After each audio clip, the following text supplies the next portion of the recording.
In the previous two lectures, we have discussed about what were the reasons that led to French Revolution. The king, in the previous lecture, we learned about King Louis XVI, how his national treasury was emptied, and what were the reasons behind it, what were his running cost that caused further decline in his treasury, and how he tried to balance his treasury by increasing the tax on the peasants or the people of the third estate. We also discussed about the division of the society, that is old regime, how the society was divided. First estate, second estate, third estate. First and second had the privileges and they didn't have to pay any tax. The third estate were the people who paid the taxes, and the peasants. The lowest position of the people in the third estate were the people who paid maximum taxes. They had to pay tithe. They had to pay tithe to the church.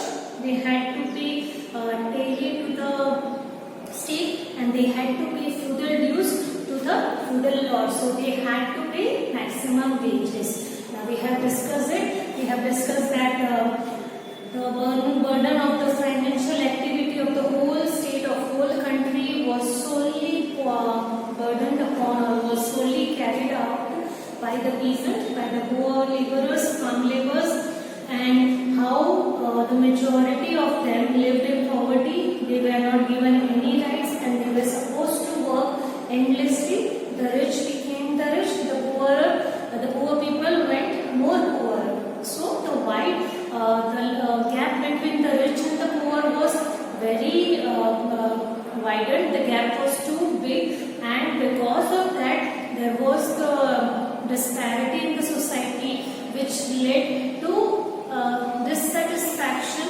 by the poor towards the monarchy. Now I will move forward to the topic 1.1 of the struggle to survive, page number 5. Okay, then I have tried to summarize the paragraph point-wise, so we can move a little faster with our studies because we are lagging behind in our topic. So, the struggle to survive. Okay, this whole paragraph gives an idea how the people in the third estate were struggling to survive. Okay, how they were struggling to survive, what were the reasons for this struggle, and what was the output of this struggle. Okay, there comes a word, subsistence crisis. Okay, subsistence crisis. The main, we can say the main point of this whole paragraph is our word subsistence crisis. You can have questions. Why was the struggle to survive? What is the subsistence crisis in the French Revolution? So please pay attention to this topic. Subsistence crisis as given in your topic, as given in your textbook, is an extreme situation where the basic means of livelihood are endangered. Okay, it says that an extreme situation where even your necessities, what you require, what do we require to survive? Children, we require roti, kapda, makan. Okay, what are the basic necessities of life? We can say these things. The basic necessity of life were endangered for these peasants, which led to subsistence crisis. Clear?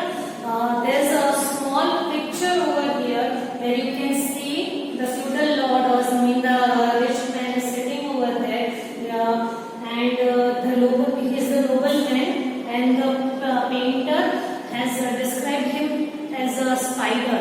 Okay, a cunning spider, and the poor peasant is, so you can find him over there. The poor peasant, he is carrying fruits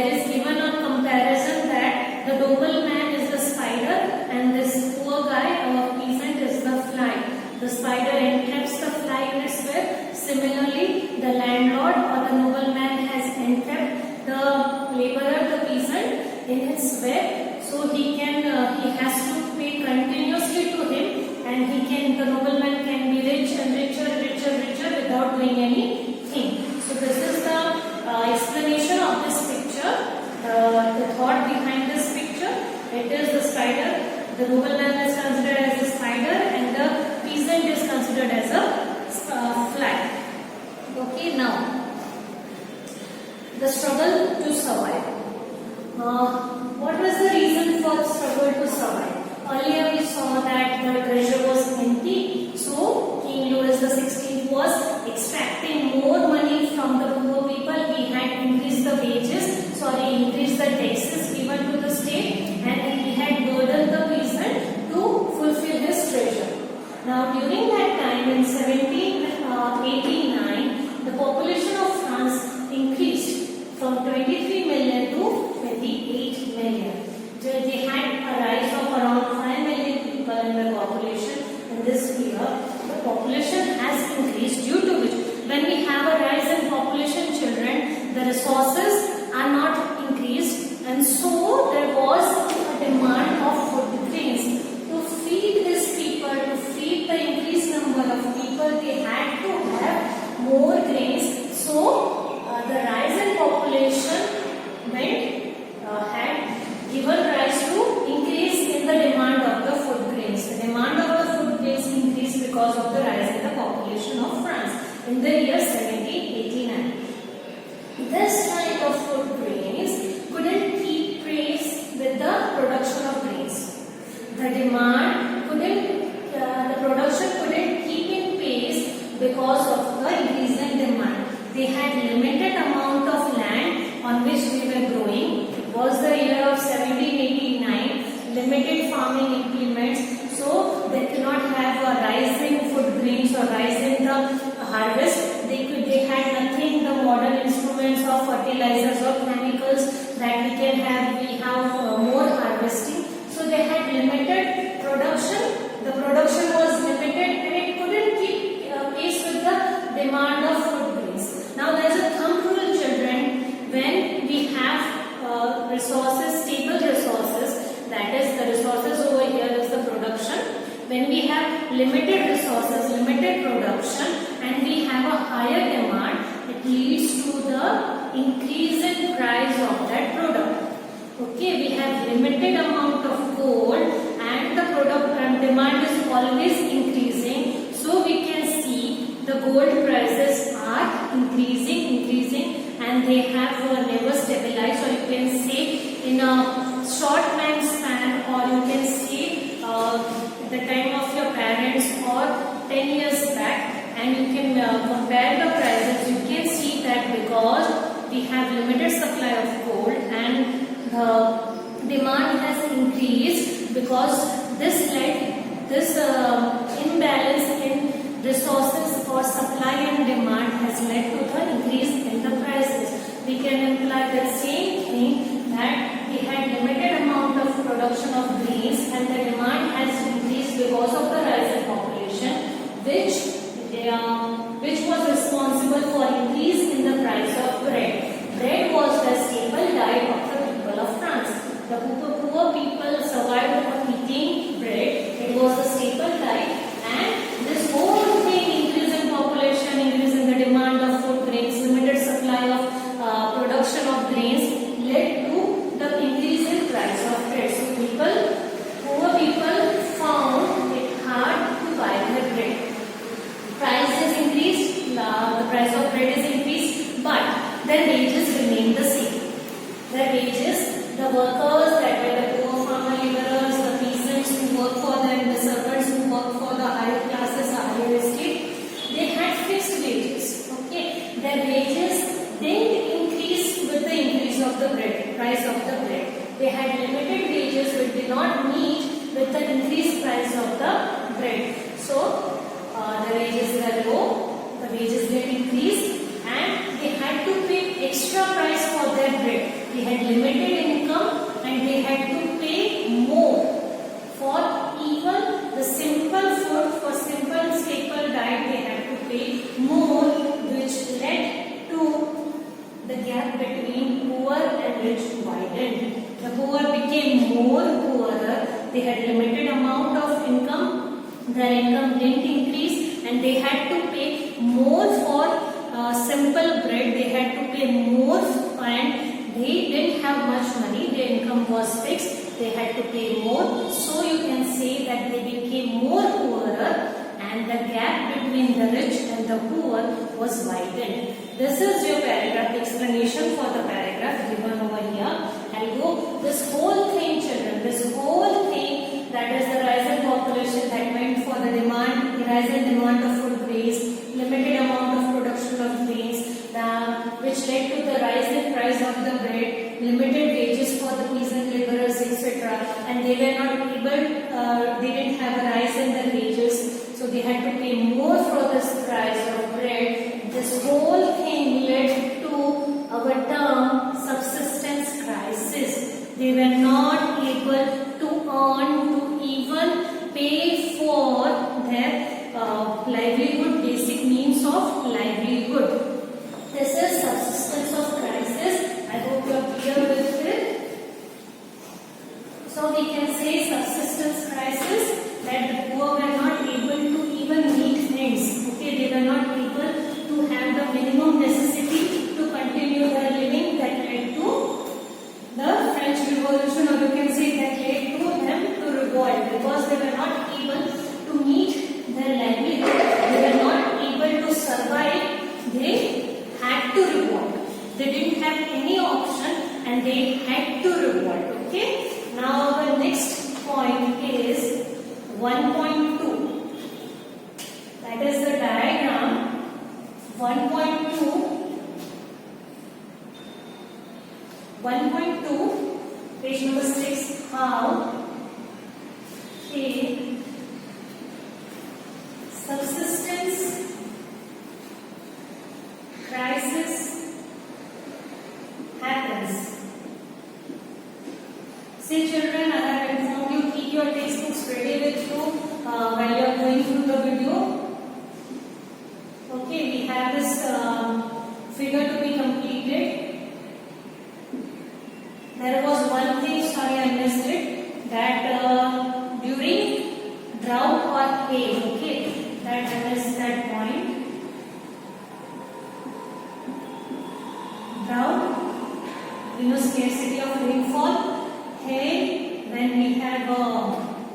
we have big clumps of ice falling on the fields, that is called hail, ice fall. Okay, snowfall, but it is ice fall, big clumps of ice are falling, that is the rainfall of ice, that's called hail. During drought and hail, that resulted in crop failure or reduced in the harvest, again decrease in the production, again helping in the increase of the price of bread and leading to subsistence crisis. Now we have a figure, page number, web chart, you can say we have a web chart that goes how a subsistence crisis happened. You have to fill up the details. Now we have a bad harvest. You have been given few words to help you out what you are supposed to write. What after bad harvest, it leads to something, which further leads to something, again that you have to fill up. We have the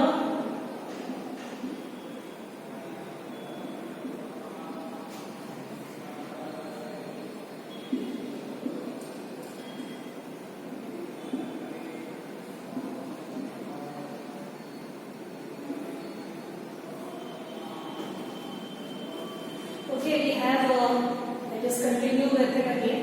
We have an activity, fill in the blank with boxes and figure 4 with appropriate terms from among the following. We have our option, food riots, scarcity of grain, increased number of deaths, rising food prices, weaker bodies. So bad harvest will lead to scarcity of grain, reduced due to bad harvest, drought or hail,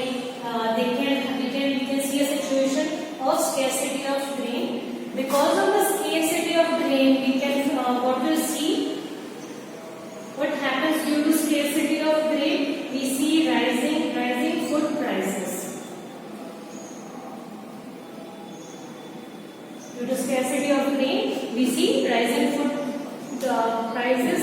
Because of the rise in food prices, the poorest can no longer buy bread. They don't have enough money to buy bread. Because of this, what are the consequences? We have to fill in the place. The consequences are they don't eat enough, which leads to weaker bodies. The bodies don't have sufficient nutrients because of the lack in their diet, which leads to weaker bodies. Okay, with weaker bodies, we'll come over there again. With weaker bodies, they can be subjected to diseases and epidemics.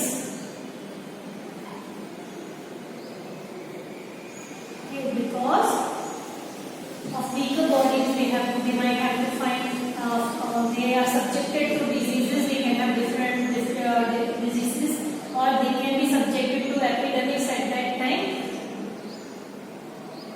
which again leads to, we have our option. We have to write over here from the option, because the poor cannot buy bread. One option is their bodies will turn weaker. The another is what will happen. Another consequence is they will have food riots. Okay, they will fight for food. So peace of the society will be disturbed. They will fight for food. Okay, rising of food prices will lead to two consequences for the poor. Either they will have weaker bodies for insufficient supply of food, or they will have to face food riots. They will have to fight among the other people for food. These weaker bodies will lead to diseases, epidemics. We have corona, it is a pandemic. Epidemic means diseases which is contagious and which is spread in the society, in a country. Epidemic like plague, etc. Examples of epidemic. Disease of epidemics, what will write over here, will lead to increase in the number of death.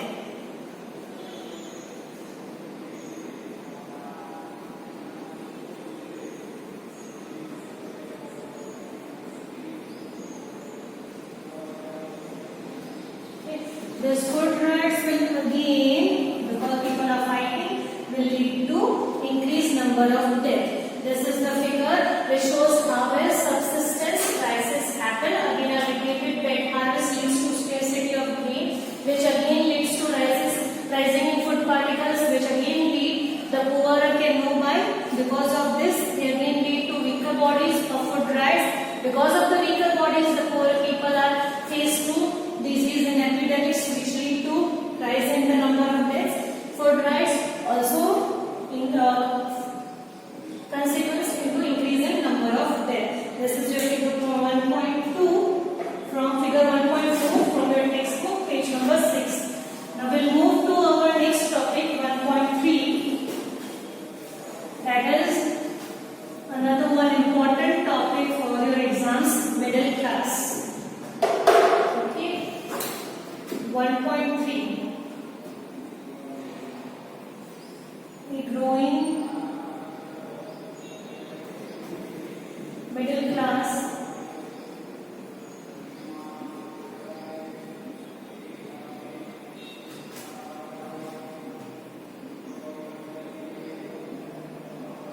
in my stages and end to privileges.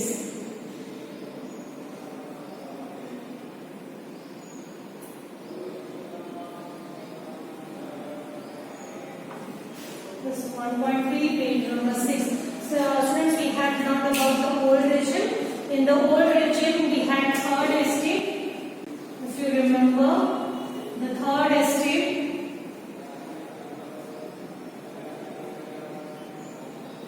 In the third estate was again divided into 3 parts. Okay. In the first highest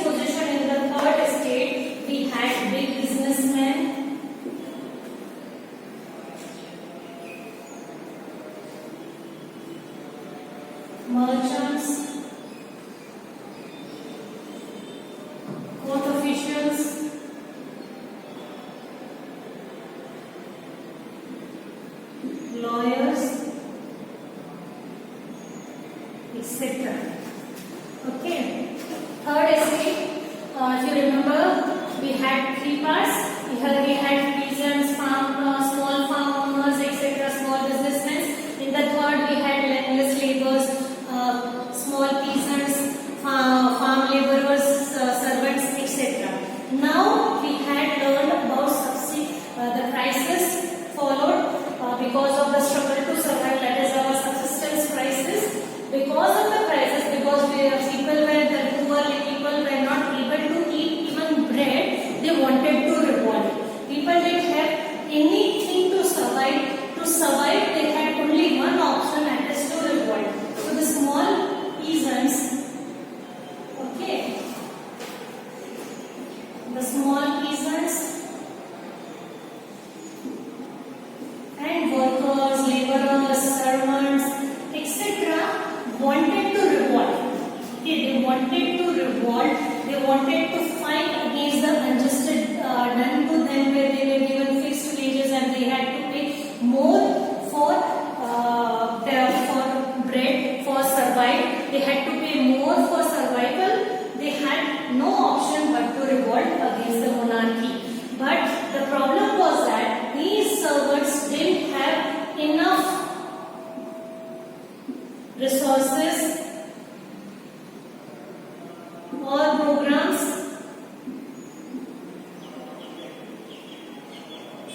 to fight.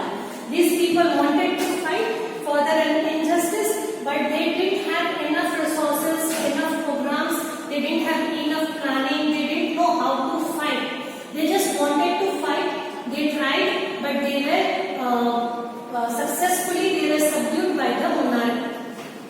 Now, why didn't they have enough resources for the programs? They didn't have enough resources because they were illiterate, they didn't have enough education, they didn't have people helping them, they didn't have the vision.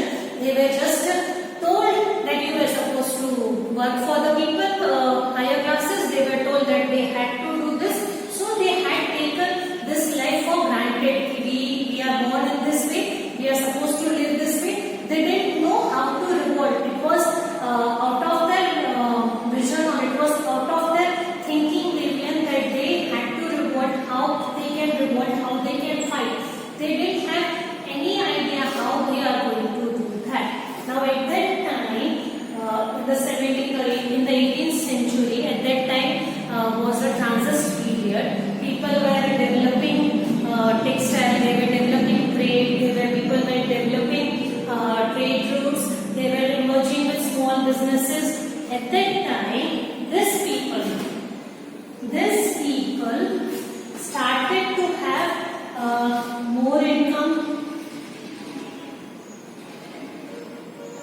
Okay, they started to have more income, they started to prosper, they started to have a life better than these people.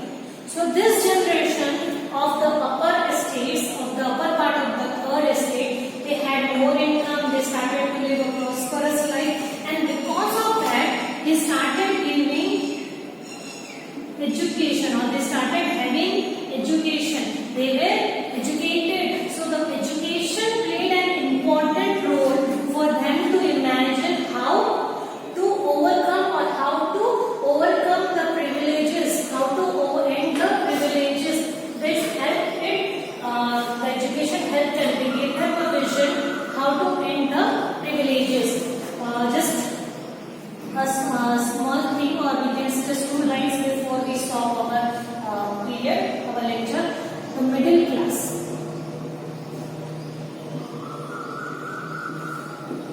This was the term that formed by these people, these businessmen or these merchants, who started having trade with different countries, who started having more income, and due to which they had education. This education helped them to imagine that they have equal right,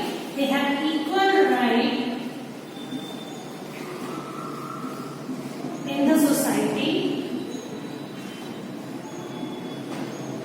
and they wanted to end the privileges